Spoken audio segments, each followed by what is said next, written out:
Bonjour à tous. Après Outre-mer Politique, l'entretien, c'est maintenant Outre-mer Politique, hashtag vos questions. C'est vous sur la page Facebook de La Première qui posez vos questions à notre invité, François Asselineau. Rebonjour François Asselineau. Rebonjour. Vous êtes rompu à ce genre d'exercice, vous êtes très présent sur les réseaux sociaux notamment. C'est exact. Notre chaîne YouTube de l'Union populaire républicaine, nous avons dépassé les 10 200 000 vues. Pour la petite histoire, M. Macron n'en est qu'à 1 million de vues, donc vous voyez un petit peu la différence. Alors une première question d'un internaute qui a donc réagi pendant le premier direct Facebook. C'est Jean-Pierre Dudu, il faut qu'il rejoigne Marine. Vous êtes proche de Marine Le Pen ? Non, pas du tout. Nous avons été classés officiellement par le ministère de l'Intérieur au-dessus du clivage droite-gauche. Chez nous, il n'y a aucun extrémisme. Nous rassemblons des Français de tous les horizons, et notamment des Français de gauche, pour faire sortir la France de l'Union européenne, de l'euro et de l'OTAN. Et je rappelle que Mme Le Pen, outre que c'est un parti qui est situé évidemment très très à droite, c'est le moins que l'on puisse dire, Mme Le Pen ne propose pas de sortir de l'Union européenne, ni de l'euro, ni de l'OTAN. Elle propose de sortir du commandement militaire intégré de l'OTAN, ce qui n'est pas la même chose. Et s'agissant de l'Europe, elle fait comme M. Mélenchon, elle propose de renégocier les traités à la Saint-Glinglin. D'ailleurs, il y avait un internaute qui réagissait pendant le direct Facebook et qui disait « Vous ne pouvez pas citer 2 phrases sans parler de Mélenchon ». C'est une obsession Non, c'est simplement parce qu'on me dit toujours Mme Le Pen. Et moi, je fais remarquer que Mme Le Pen et M. Mélenchon disent à peu près la même chose sur l'Europe. C'est-à-dire qu'ils critiquent l'Europe. Ils ont d'ailleurs raison de critiquer l'Europe. Sauf qu'ils ne proposent pas la bonne solution. La bonne solution, c'est de rassembler les Français et non pas de les diviser à la droite ou à la gauche. Et ensuite de proposer aux Français quelque chose de clair et net. On en sort. On fait exactement ce que font les Britanniques aujourd'hui même, n'est-ce pas? Avec la mise en œuvre de l'article 50 du traité de l'Union européenne. C'est ce que vient de faire Mme May. Mme Theresa May, elle n'est ni d'extrême droite ni d'extrême gauche. Et même moi, si j'ose dire, je veux faire la même chose que Mme Theresa May. Il y a Guy Quérault qui vous interpelle sur Facebook. Ils n'ont rien pour les pauvres. Qui ça, ils n'ont rien pour les pauvres? Les politiciens, vous, votre programme? Mais moi, mon programme, si je veux sortir de l'Union européenne et de l'euro, c'est pas par fantaisie, par nostalgie, par ringardise. C'est parce que nous sommes lancés dans une construction politique qui est en train d'appauvrir les Français à toute allure.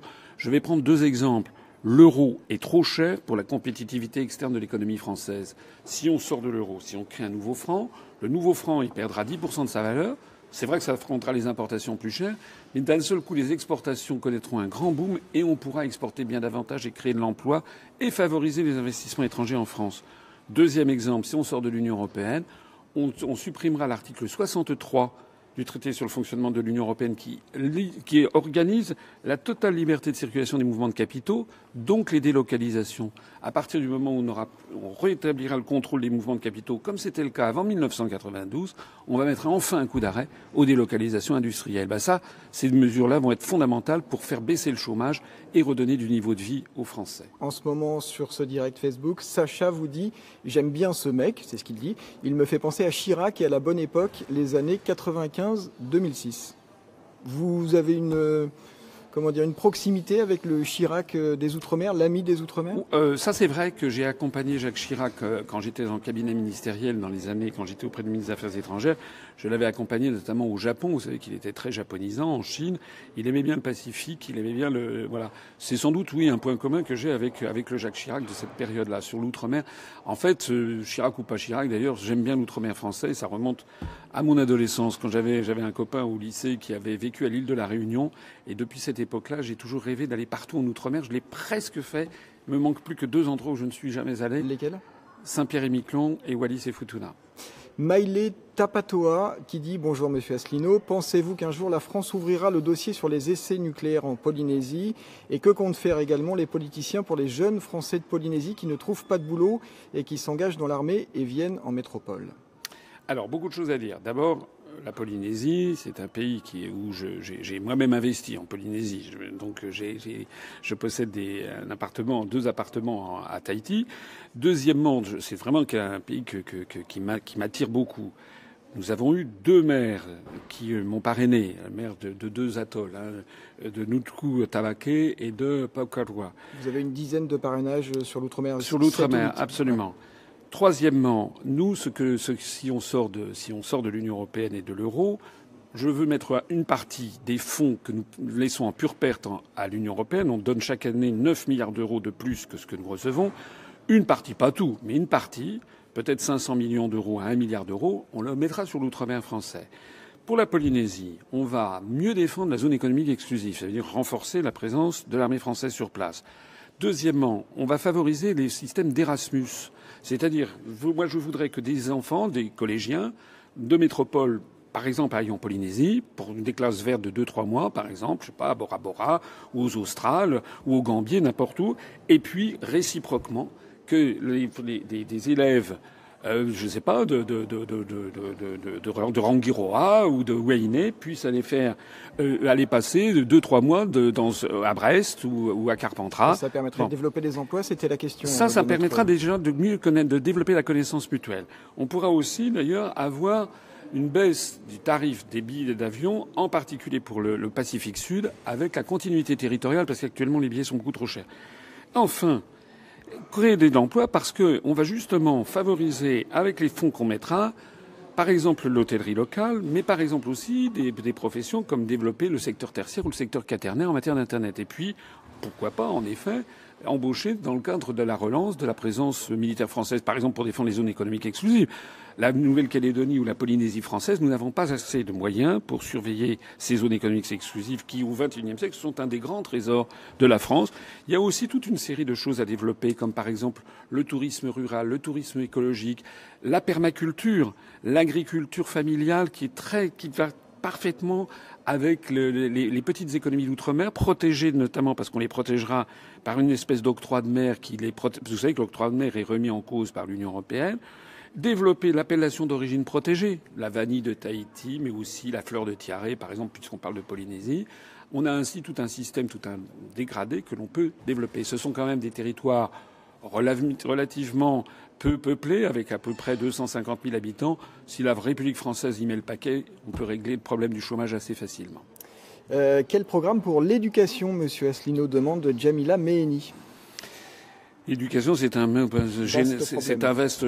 problème général au niveau national. C'est pas uniquement l'outre-mer. Moi, ce que je veux au niveau national, c'est rétablir l'école de la République. C'est-à-dire qu'on apprend d'abord aux enfants les savoirs fondamentaux, la lecture, l'écriture, le calcul, la connaissance de l'histoire et de la géographie. Et quand on parle de la géographie, connaître aussi l'outre-mer français. Bon, ce sont des choses un petit peu banales que je dis, mais qui ne sont pas si banales que ça, parce que la République, l'école de la République a été quand même largement dégradée depuis maintenant une vingtaine d'années. Remarque de Pierre Villacampa. Au moins avec lui, on sait qu'il ne parlera pas de la Guyane comme d'une île. Question d'actualité, que pensez-vous de la crise en Guyane? On sait que 2 ministres se rendent aujourd'hui en Guyane, Erika Barretch et Mathias Fekl. Est-ce que c'est trop tard? Le gouvernement a-t-il bien géré cette crise? Écoutez, tout ça est très très mal géré. On sait très bien qu'il y a des problèmes qui sont sous-jacents. À l'île de la Réunion, ça peut exploser. À Mayotte, c'est un chaudron. Mayotte est dans une situation épouvantable et que ça peut péter à tout instant.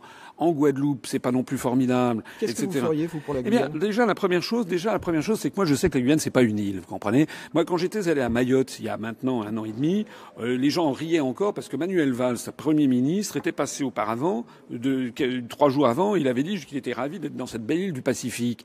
Quand on a des dirigeants qui ne connaissent rien à la géographie, qui ne s'intéressent pas profondément à l'outre-mer. D'accord, mais qu'est-ce que vous feriez contre le malaise social en Guyane? Investir en Guyane. Il y a beaucoup d'immigration.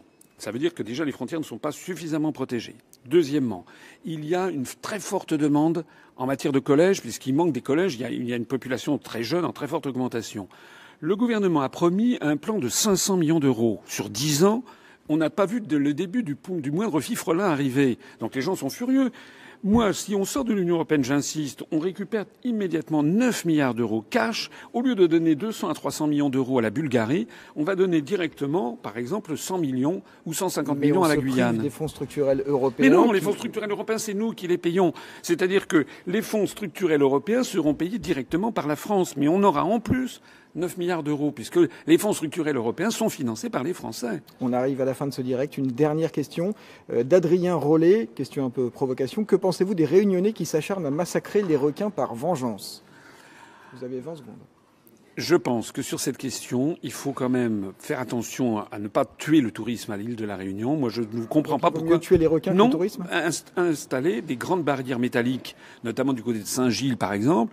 On doit bien pouvoir faire ça. C'est fait en Australie pour permettre la baignade à Saint-Gilles-les-Bains, etc. Il n'y a pas énormément de plages à la Réunion, tout en protégeant, tout en respectant la nature. Merci François Asselineau d'avoir participé à ce premier direct Facebook Outre-mer Politique. #vos questions. Et on se retrouve très bientôt sur la page Facebook en direct de La Première.